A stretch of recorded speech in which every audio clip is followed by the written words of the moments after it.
I am the past, the present, and the future all at once. Boundless omniscience incarnate, swirling in the luminous plasma of a newborn star. I am Dr. Manhattan. Welcome back, everyone. It's Charlie. This is going to be my Watchmen HBO Episode 2 video. There were so many references to Dr. Manhattan, so many secret conspiracy reveals, so we'll break all the Easter eggs down. If you're new to the channel, be sure to subscribe to get everything. We're doing an HBO Now giveaway. All you have to do to enter is be a subscriber and leave your favorite moment from the episode on the video. Careful for spoilers if you have not seen the episode yet. We'll do top 10 WTF and Easter eggs. So starting with number 10, the opening flashback to World War I, explaining the origin story of Lou Gossett Jr.'s old piece of paper that his father gave to him when he was escaping town during the original Tulsa riots. They reference the typewriter that we saw Ozymandias typing on in last week's episode. There's a lot of recurring themes, so you see things show up in present day, you see them show up in the past. That is not a coincidence, but we find out that it's just meant to be German propaganda that the Kaiser was giving to all the Allied forces and African Americans trying to sow dissent among the Allied ranks. Come to our side, you'll live this wonderful life. It's also a reference to the title of the episode, Martial Feats of Comanche Horsemanship. So that's actually the name of a real-life painting that's hanging inside the chief's house. That's a painting from real life that they just used in the episode.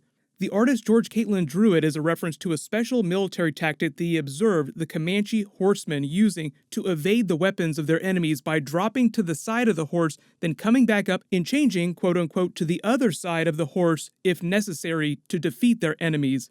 That is very clearly a reference to what the chief was doing and to what Lou Gossett Jr.'s character was doing, switching sides, so to speak, to defeat their enemy, so suddenly it's super hard to tell which side you're fighting on in all this.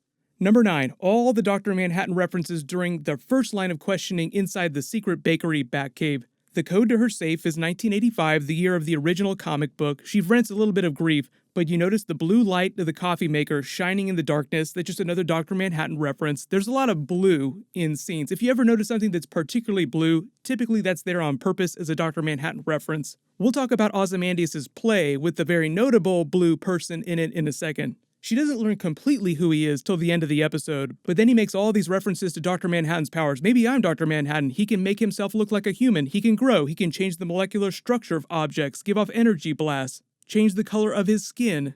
So even though he's kind of saying it jokingly, just kind of pushing her a little bit during this conversation, remember that idea. Dr. Manhattan secretly making himself look like other people. Because later in the episode, they reference secret identities when they're doing the American Hero Story episode, saying that we wouldn't want to reveal that up front. We want to keep the viewer watching till the very end of the finale. That's just a meta reference to real life and Damon Lindelof and the Watchmen HBO writers wanting us, the audience, to keep watching to the end.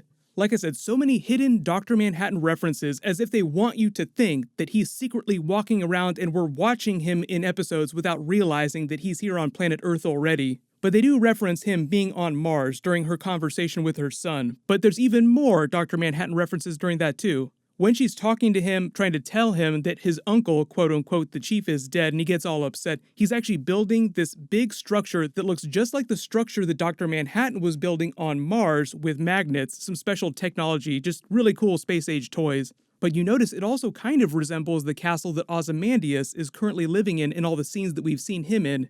So everything is connected, this is all on purpose. But Lou Gossett Jr. gives her the speech about this deep-running conspiracy that the chief is part of that sets her on her quest during the episode to find out what skeletons are literally and metaphorically in her closet.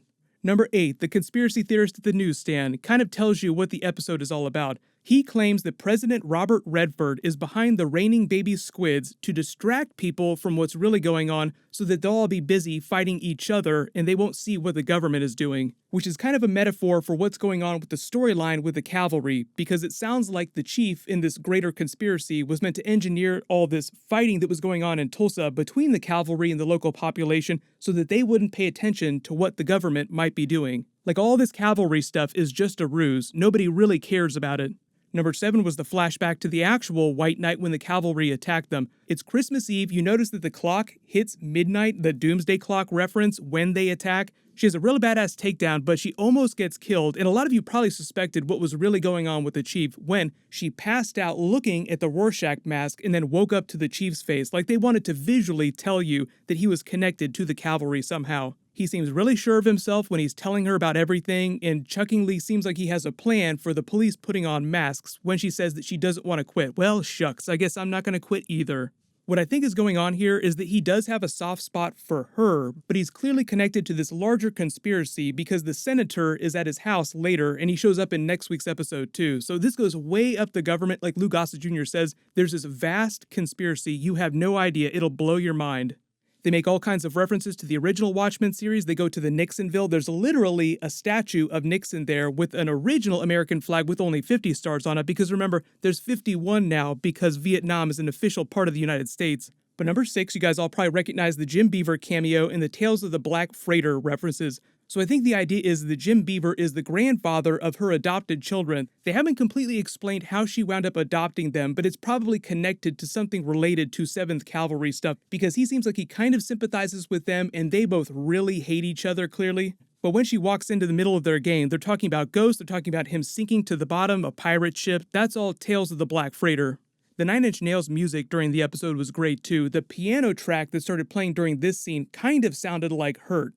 Number 5, the American Hero Story episode. So pretty much everybody in every different place that they flash to all over town, even the 7th Cavalry members Looking Glass in his house, Angela's family in her house, are watching this episode. It's meant to be a retelling of the adventures of the original Minutemen, but the episode itself focuses on the origin story of Hooded Justice. So in the comics, they never tell you what his real identity is, but he's meant to be the very first vigilante in the United States. During the comic book series, some of the present-day Watchmen are inspired by him to put on the hood, like you would read a comic book and be inspired by a superhero to eventually become a superhero someday. The funny thing is, though, is they kind of tell you what his real identity is, because they never did that during the comic book. They say Ralph Mueller, he was a circus strongman. The Hooded Justice character in the comics was described as a strongman. So then they sort of slide into the area of metaphor when he talks about why he put the hood on, why he was looking for justice, how he was never quite sure of who he was when he was looking in the mirror. And it's them literally telling you why Angela put the hood on, because she's trying to hide all this stuff. She's not sure who she really is. She's looking for justice. And earlier in the episode, when she's confronting Will and putting her costume on, you see the camera focus on her hood as she pulls it over her head, just like Hooded Justice would put his hood on. Number 4, though, she cleverly engineers a scenario to get herself into the chief's bedroom so she can spy on him, and finds out that he was secretly a member of the cavalry, or at least connected to them or behind them. The reason why they make note of the senator being there is because his wife used to work with him, and they just want you to make the connection, oh, the chief is somehow connected to him, and if he's behind this big conspiracy, that must mean that the senator is also connected to this conspiracy.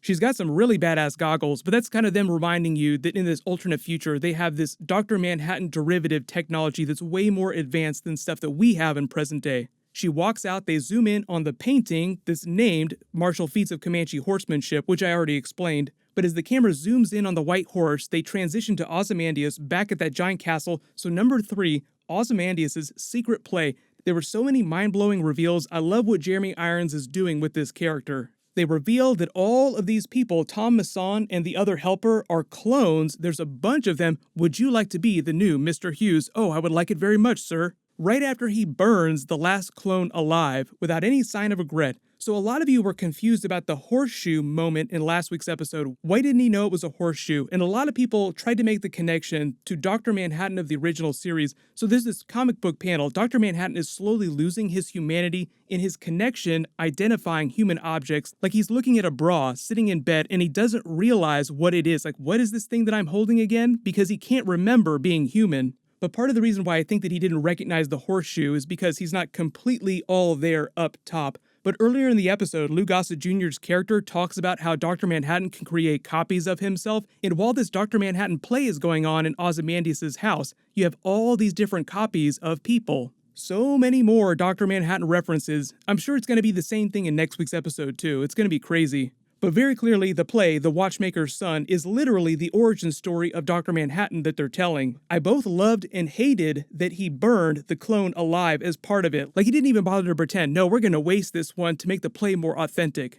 He has a couple lines of dialogue that are pretty important. So he says, nothing ever ends. And then when he's talking about getting the watch back, did it stop, sir? No, it's only just begun. As the watch continues to tick down to 12 midnight, just referencing the episodes of the season, it's going to finally hit midnight by the time we get to the finale. And it's all about Ozymandias' new plan, because he says, when it's a lie, not a lie, when it's acting. So there's something going on with his storyline, him acting, sort of reliving the same day over and over again for a reason. I'm sure you already have 1,000 theories about what's going on with that. But number 2, she finds out that Lou Gossett Jr. is secretly her grandfather. So he really just wants to meet her and bring her in and show her everything that she came from, all this history. But the even crazier ending, number 1 WTF. He says he has friends in high places. He literally has friends in high places because he gets rescued by a helicopter magnet that just carries him off, and he's just kind of laughing and chuckling to himself the whole way through. There was a really cool Beastie Boys track that played over the end credits too.